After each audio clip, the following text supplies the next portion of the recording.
The quantum resonance laboratory looked more like an artist's fever dream than a serious scientific facility. Cables of impossible colors snaked across concrete floors, suspended between monitors that pulsed with fractal patterns of light. At the center of this controlled chaos stood Dr. Elena Rodriguez, her dark eyes reflecting data streams that most would consider incomprehensible.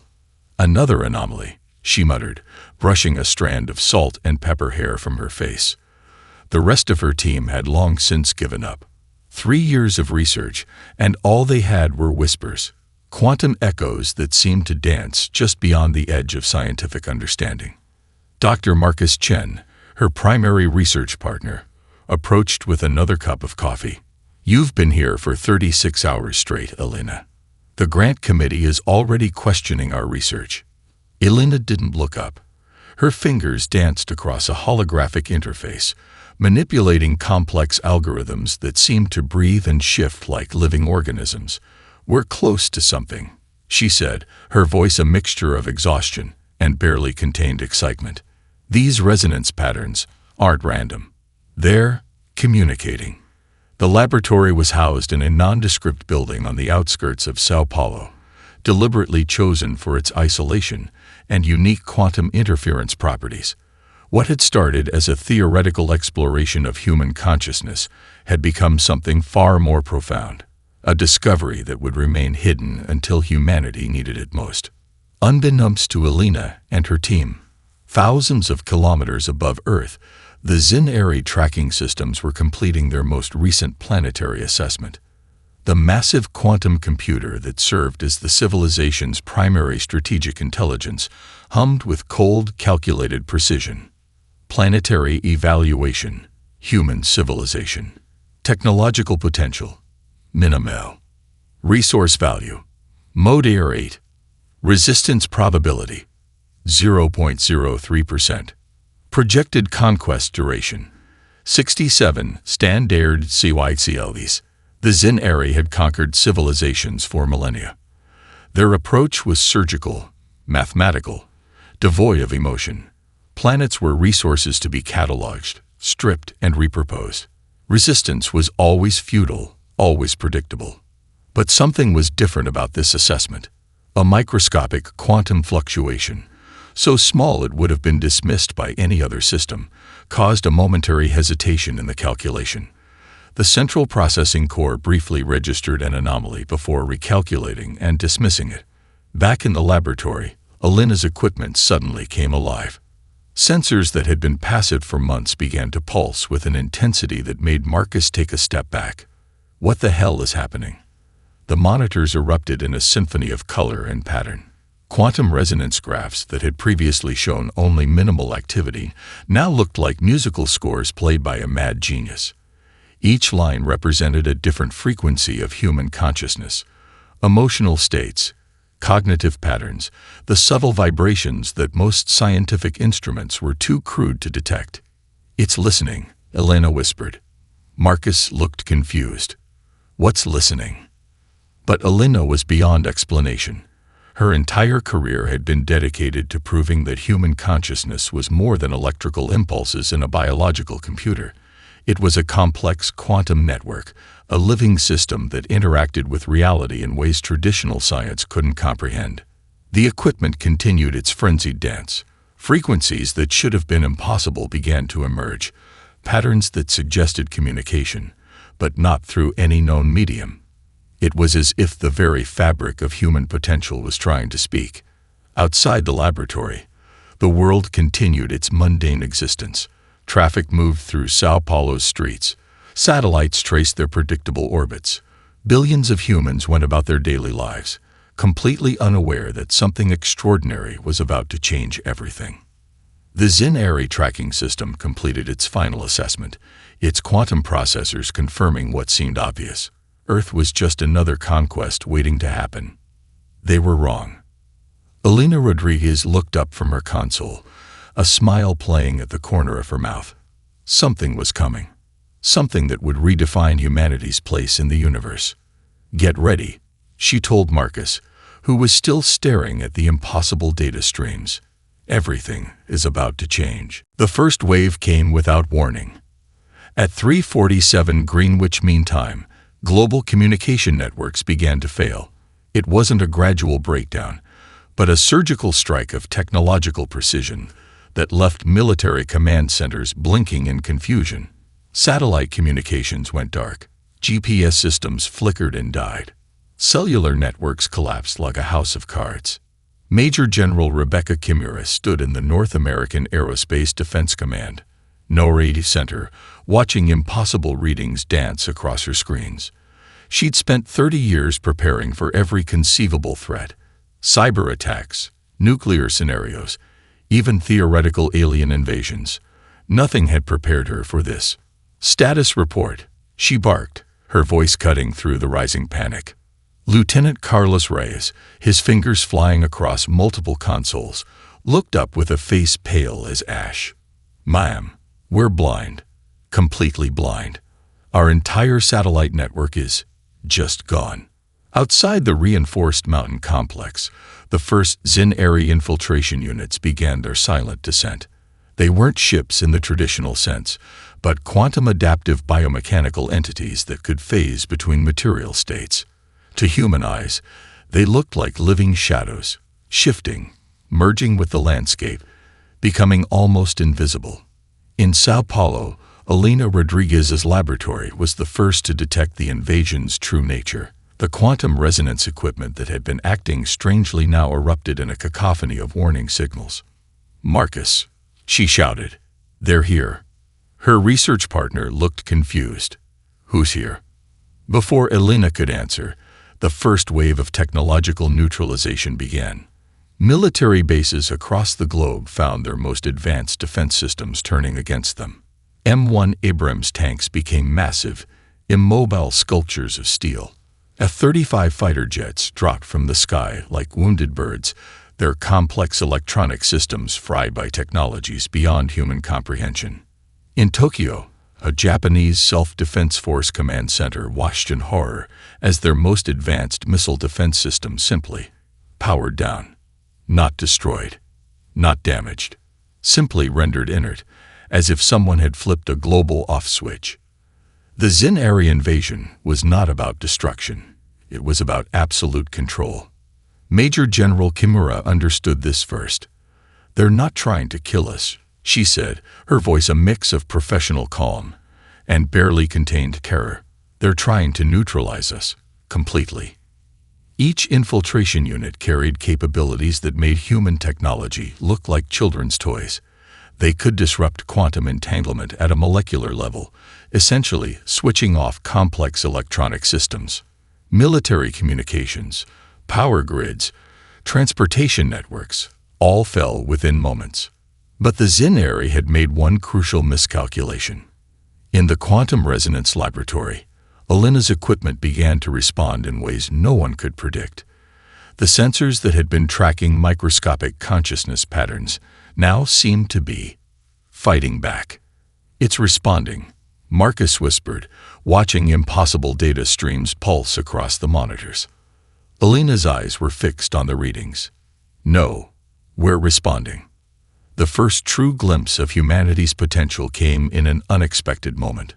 In a small neighborhood outside Mumbai, a group of teenagers playing an augmented reality game suddenly found their handheld devices doing something extraordinary. The game's collaborative problem-solving algorithms began to generate quantum interference patterns that local Zin-Eri reconnaissance drones couldn't penetrate. It was pure accident, pure human ingenuity. Aboard the primary Zin-Eri command vessel, strategists watched their perfectly calculated invasion plan develop microscopic inconsistencies. Quantum tracking systems that should have predicted every human response began to generate increasingly erratic data. Something was wrong. Major General Kimura made a decision that would later be studied in every military academy across the planet. Instead of trying to fight the invasion with traditional methods, she began coordinating a global response based on one fundamental principle: adaptation.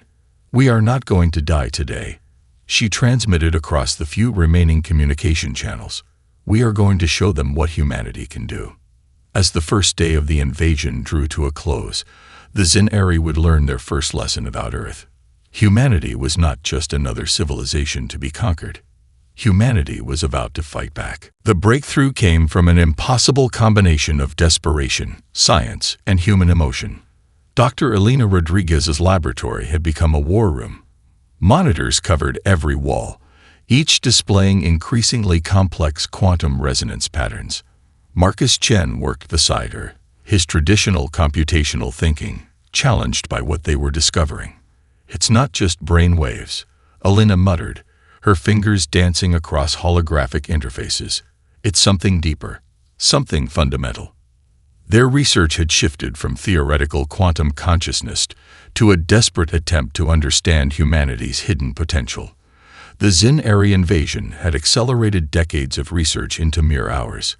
What would have taken years of careful study was now being decoded in real time, fueled by the most powerful motivator known to humanity: survival.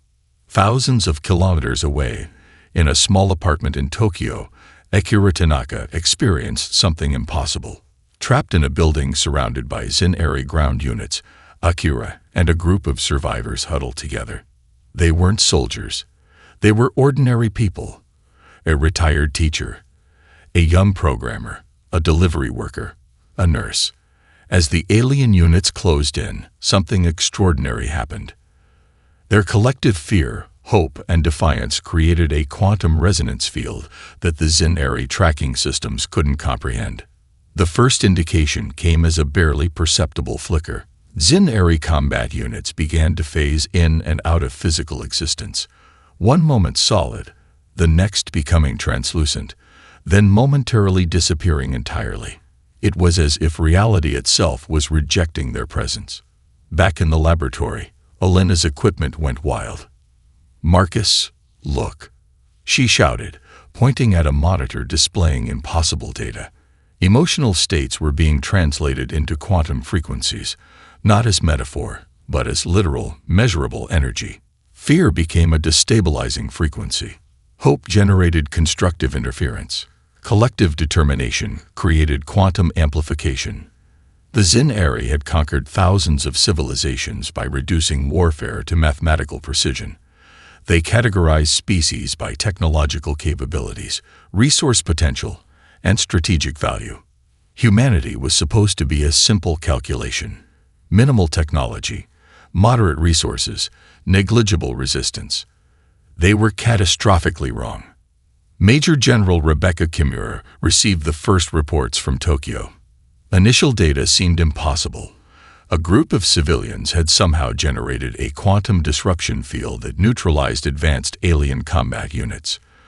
Traditional military protocols meant nothing in the face of this new reality. "We need to understand this," she told her remaining command staff. Whatever happened in Tokyo wasn't luck. It was something fundamental about human consciousness. Elena's team began developing what they called the Emotional Resonance Amplification System, or ERAs. It was part scientific instrument, part communication network, part something entirely new. They were learning to translate human emotional states into defensive quantum frequencies. In universities, research centers, and makeshift labs around the world, scientists began collaborating in ways never seen before. Quantum physicists worked alongside psychologists. Neuroscientists partnered with musicians. Everyone understood that traditional boundaries of knowledge no longer mattered. The first controlled test of ERAS happened in a converted sports stadium in Sao Paulo. Volunteers from diverse backgrounds were brought together. People with no military training, no special skills, just ordinary humans. Elena stood at the control center, watching as the volunteers were connected to the quantum resonance network. Marcus monitored the equipment, still half believing this was impossible. "Ready," Elena said into the communication system. The volunteers were instructed to focus on a single collective emotion, not aggression, not hatred, but something more complex: hope, determination. The unbreakable human spirit that had survived countless challenges throughout history. The quantum resonance monitors began to pulse. At first, it was a subtle vibration. Then it became a wave. Then a tsunami of pure collective human potential. The equipment began to generate frequencies that defied every known law of physics. Quantum entanglement became a weapon. Consciousness itself became a shield. The Zen-Eri tracking systems, designed to predict and neutralize any threat, suddenly encountered something they could not calculate. Humanity was rewriting the rules of warfare. And they were just getting started. Communication became humanity's most potent weapon. What began in research laboratories and military command centers quickly spread to every corner of the globe. The Emotional Resonance Amplification System, ERAS, was no longer just a scientific experiment. It was a lifeline, a global defense network powered by human consciousness. Universities transformed into quantum resonance nodes. Religious centers became amplification points. Community groups, online gaming networks, social media platforms, all were repurposed into a living, breathing defense system that the Zen-Eri could never have anticipated. In Mumbai, a group of call center workers discovered their collaborative problem-solving skills could generate quantum interference patterns that disabled alien reconnaissance drones. Their daily routine of handling complex customer issues became a form of technological warfare. A professional esports team in Seoul found that their synchronized teamwork, honed through years of competitive gaming, could create sustained quantum disruption fields. The precision of their collective focus became more deadly than any traditional weapon. Aboard the primary Zen-Eri command vessel, strategic processors began to generate increasingly erratic threat assessments. Every calculation produced more confusion. Humanity was not responding to the invasion in any predictable pattern. Major General Rebecca Kimura had transformed the remnants of global military communication into a distributed command network. Traditional hierarchies dissolved. Now, information and quantum resonance frequencies were shared instantly across continents, with no single point of failure. "We are not fighting them with weapons," she explained during a global broadcast. "We are fighting them with our collective potential." The first major test came over the skies of Tokyo. A massive Zen-Eri battleship, a construct of such technological sophistication that it could manipulate quantum states at will, began its assault on the city. Its energy shields could deflect nuclear strikes. Its computational systems could predict and neutralize any traditional military response. But it could not predict human emotion. As the ship descended, something extraordinary happened. The entire city became a single, unified consciousness. Survivors in shelters, workers trapped in buildings, rescue teams, children, elderly. Every individual became a node in a living, breathing quantum network. Their collective emotional state, a complex mixture of fear, defiance, hope, and unbreakable spirit, began to interact with the battleship's quantum structure. The first signs were subtle.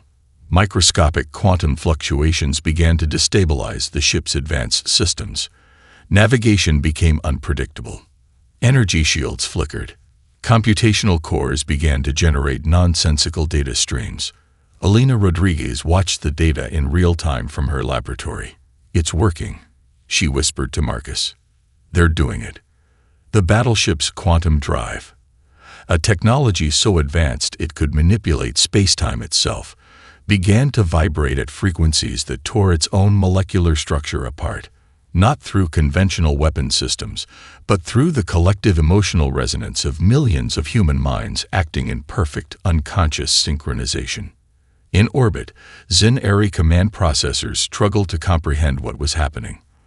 Their invasion protocols, developed over millennia of galactic conquest, began to collapse. Humanity was not just resisting. They were rewriting the fundamental rules of technological warfare. Communication networks became more than information systems. They were now quantum resonance amplifiers. A child's online multiplayer game could generate defensive frequencies. A community singing together could create interference patterns that disabled alien technology. The invasion was becoming something the Zen-Eri had never encountered, a total war of consciousness. Major General Kimura understood the profound nature of their defense. "We are not just fighting," she told her command staff. We are communicating in a language the aliens cannot understand. Our diversity is our strength. Our emotions are our weapon. As the Tokyo battleship began to disintegrate, not from physical damage, but from quantum destabilization, the Zin-Eri leadership experienced their first true moment of doubt. Humanity was not just another civilization to be conquered. Humanity was a quantum force unlike anything in the known universe, and they were just beginning to understand their own potential. Dr. Elena Rodriguez discovered the true depth of human potential in the most unexpected place, a small community center in rural Brazil. The center had become one of hundreds of improvised ERS, emotional resonance amplification system, nodes scattered across the globe. What had begun as a scientific experiment had transformed into humanity's most advanced defense mechanism. Each location was more than a research station. It was a living, breathing quantum communication hub. Here, the complexity of human consciousness revealed itself in ways no traditional scientific model could have predicted. Maria Santos, a 62-year-old community leader, became their most unexpected weapon. She had survived decades of economic hardship, political upheaval, and personal tragedy. Her emotional resilience created quantum resonance patterns that made seasoned researchers weep. Emotion is not weakness, she told Elena during one of their first collective resonance experiments. It is the most powerful communication system in the universe. The rural Brazilian community became a perfect testing ground. Farmers, teachers, children, elderly. Each individual contributed a unique frequency to their collective consciousness. Traditional barriers of age, education, and background dissolved.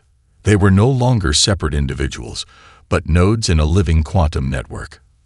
Across the world, similar discoveries were happening simultaneously. In Seoul, a group of esports players found that their synchronized teamwork could generate sustained quantum interference patterns more complex than any military weapon. Years of competitive gaming had trained them to act as a single, unified consciousness. A monastery in Tibet demonstrated that centuries of meditation practices could create quantum resonance fields of extraordinary stability. Monks who had spent decades training their minds could generate emotional frequencies that could neutralize entire squadrons of Zin-Eri reconnaissance units. Major General Rebecca Kimura began to understand that this was more than a defensive strategy. It was a fundamental reimagining of human potential. "We're not just fighting," she told her command staff. "We're communicating in a language the aliens cannot comprehend." The Zin-Eri tracking systems, designed to predict and neutralize any threat with mathematical precision, began to generate increasingly erratic threat assessments. Every calculation produced more confusion. Humanity was not responding to the invasion in any predictable pattern. Elena's team developed what they called emotional amplification technologies, devices that could translate collective human experiences into defensive quantum frequencies.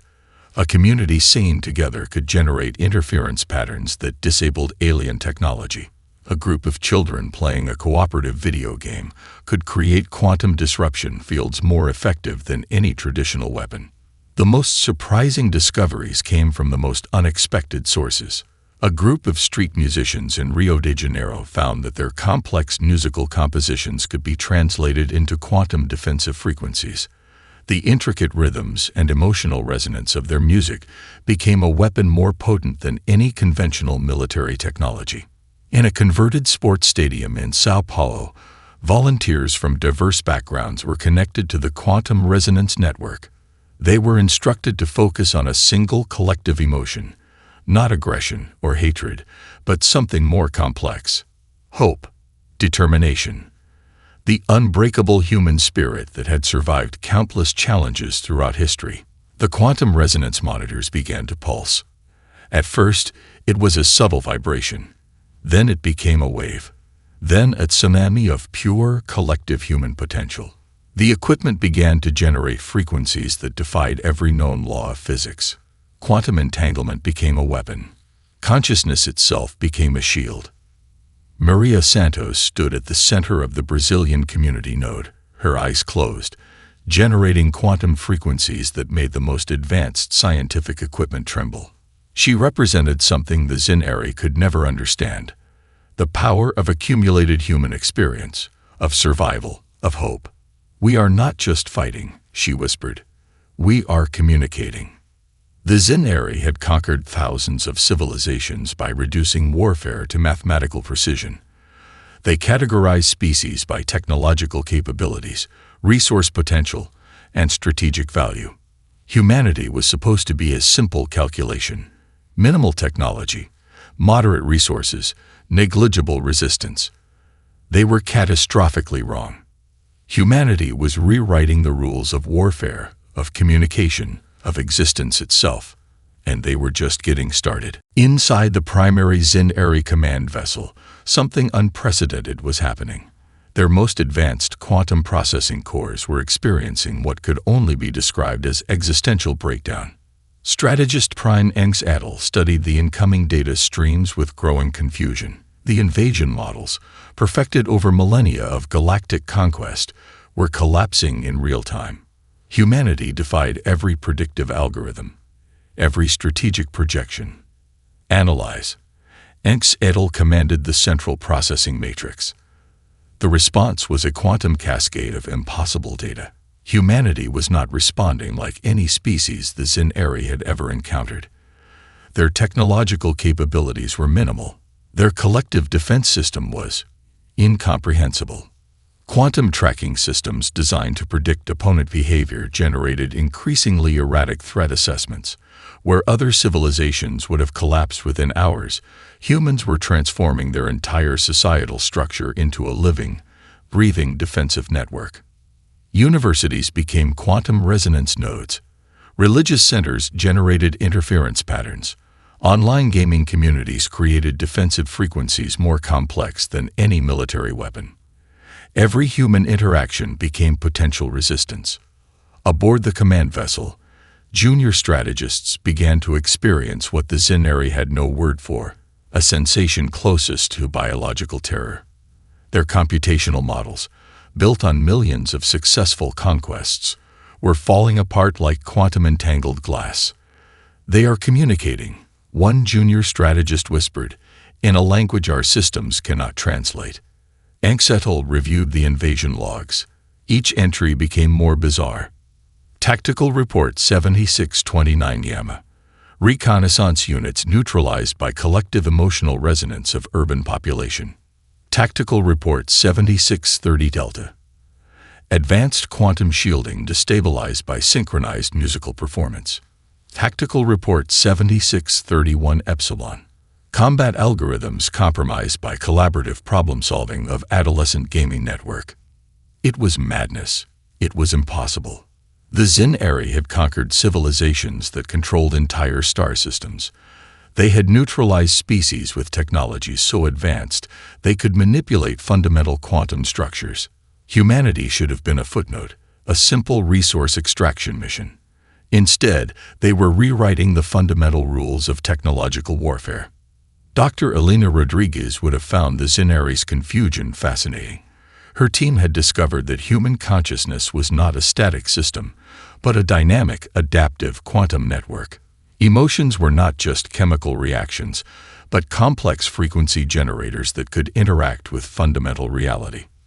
A child's moment of hope could generate quantum interference patterns that disabled alien technology. A community's collective determination could create defensive frequencies more powerful than any weapon. The intricate emotional landscape of human experience became a language of resistance. Major General Rebecca Kimura understood this intuitively. Traditional military hierarchy dissolved. Now, information and quantum resonance frequencies were shared instantly across continents, with no single point of failure. "We are not fighting them with weapons," she explained during a global broadcast. "We are fighting them with our collective potential." The Zinari had a fatal weakness they could not comprehend. They viewed warfare as a mathematical problem. Humanity saw it as a collective story, a shared experience of survival and hope. Strategist Prime Engsettle requested a complete review of human interaction patterns. The report that came back was more poetry than scientific analysis. "Humans communicate through," shared emotional experiences, collaborative problem-solving, adaptive social networks, unpredictable creative responses. Each line was a quantum puzzle. Each observation challenged everything the Zinari understood about intelligent species. On their command vessel, something unprecedented happened. Their most advanced quantum processors began to generate what could only be described as confusion. Not just computational uncertainty, but a deeper, more fundamental breakdown of their understanding of intelligence and resistance. Humanity was not just fighting. Humanity was evolving. Humanity was communicating in a language of pure potential. "We cannot calculate," Enx-Adel finally admitted to the Command Council. "We cannot predict." For the first time in their galactic history, the Zinari faced an enemy that was not a technological challenge, but a fundamental reimagining of consciousness itself. And they were terrified. The final confrontation was nothing like any battle in galactic history. It began in the most unexpected place, a small community in the mountains of Peru. A group of indigenous elders, traditional musicians, and local farmers became the epicenter of humanity's most profound defense. Dr. Elena Rodriguez arrived with her quantum resonance equipment, understanding that this group represented something far more complex than a simple research opportunity. Their connection to the land, to each other, to the very concept of survival, created quantum frequencies that made her most advanced scientific instruments tremble. Maria Santos, the Brazilian community leader who had become a key figure in human resistance, stood beside Elena. "They do not understand us," she said, watching the local community prepare for what might be their final stand. The Zinari had concentrated their most advanced invasion force on this seemingly insignificant location. Their quantum tracking systems had identified an anomalous quantum resonance signature that defied all their computational models. If they could neutralize this point, they believed they could destabilize humanity's entire defensive network. They were catastrophically wrong. As the first Zinari assault ships approached, something extraordinary happened. The community didn't prepare for traditional defense. Instead, they began to sing. Ancient songs passed down through generations, melodies that spoke of survival, of hope, of resistance.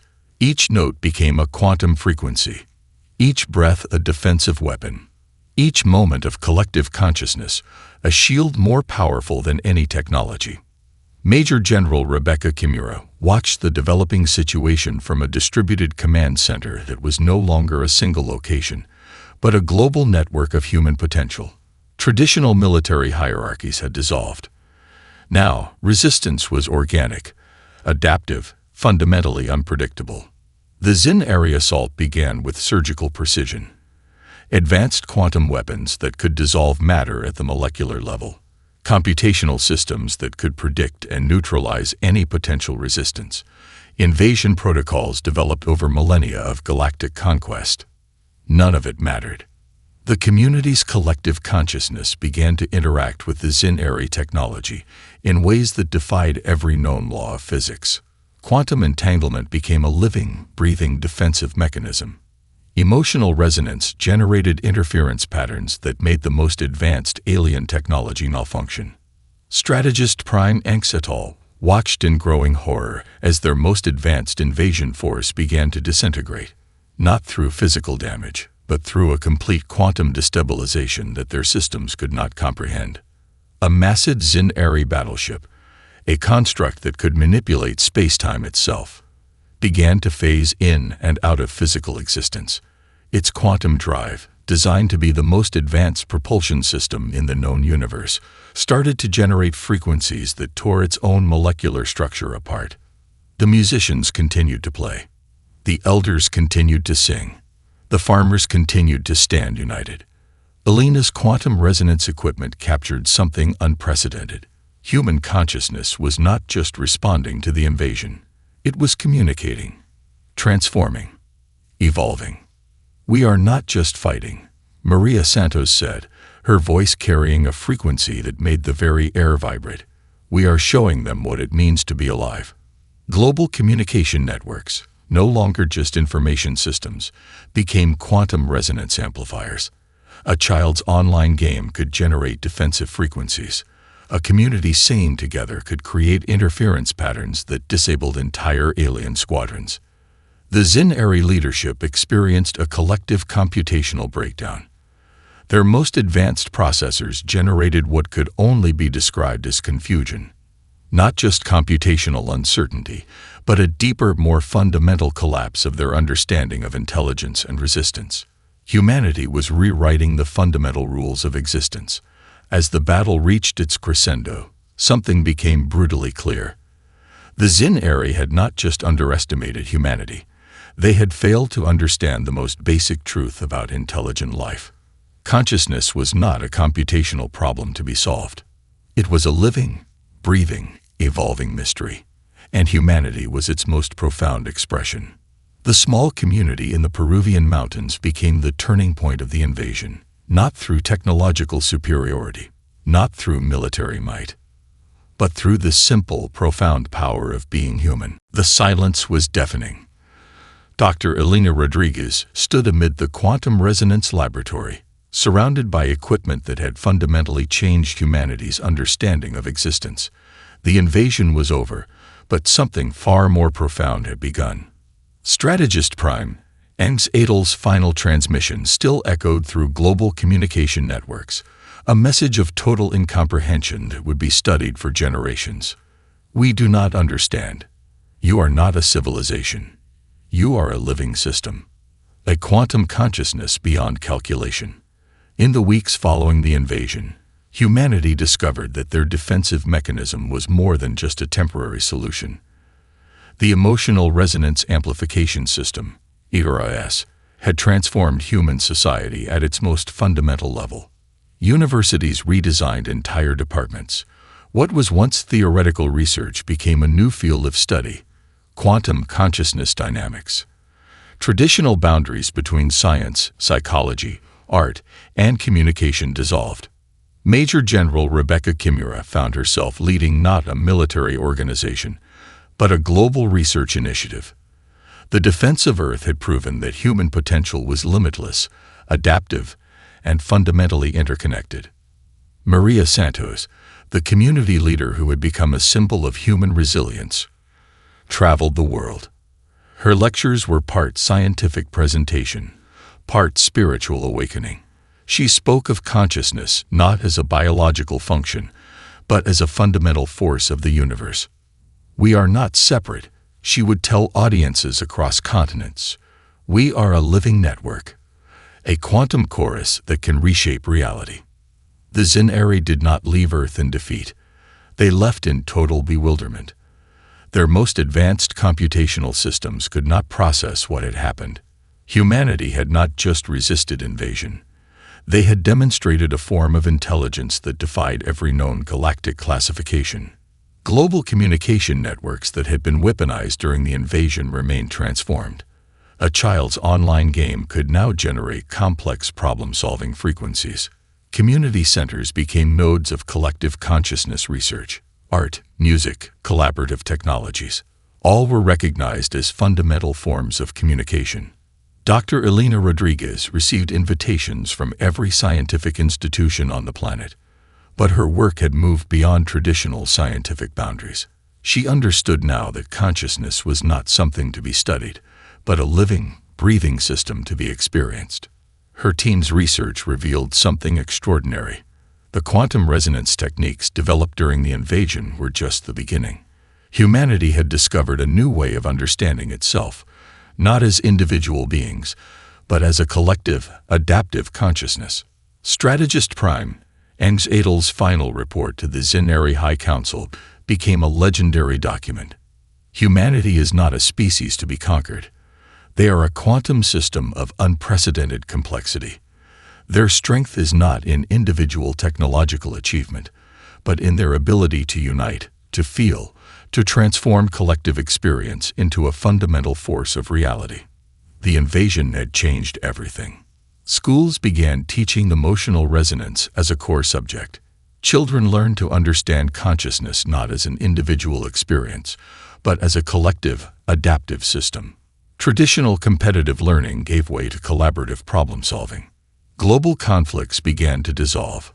The shared experience of resistance had shown humanity a new way of existing. Borders became less important. Collective potential became the primary measure of human achievement. In the Peruvian mountains, the community that had become the turning point of the invasion became a global research center.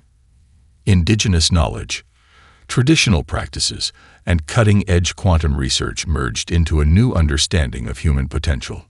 Maria Santos looked out over the research facility, understanding that the invasion was just the beginning. "We did not just defend ourselves," she told Alina. "We discovered who we truly are." The Zen area would never return. Not out of fear, but out of a fundamental inability to comprehend what they had encountered. Humanity was no longer just another species in the galactic catalog. Humanity had become a quantum force, the living, breathing, evolving system of consciousness that could reshape reality itself.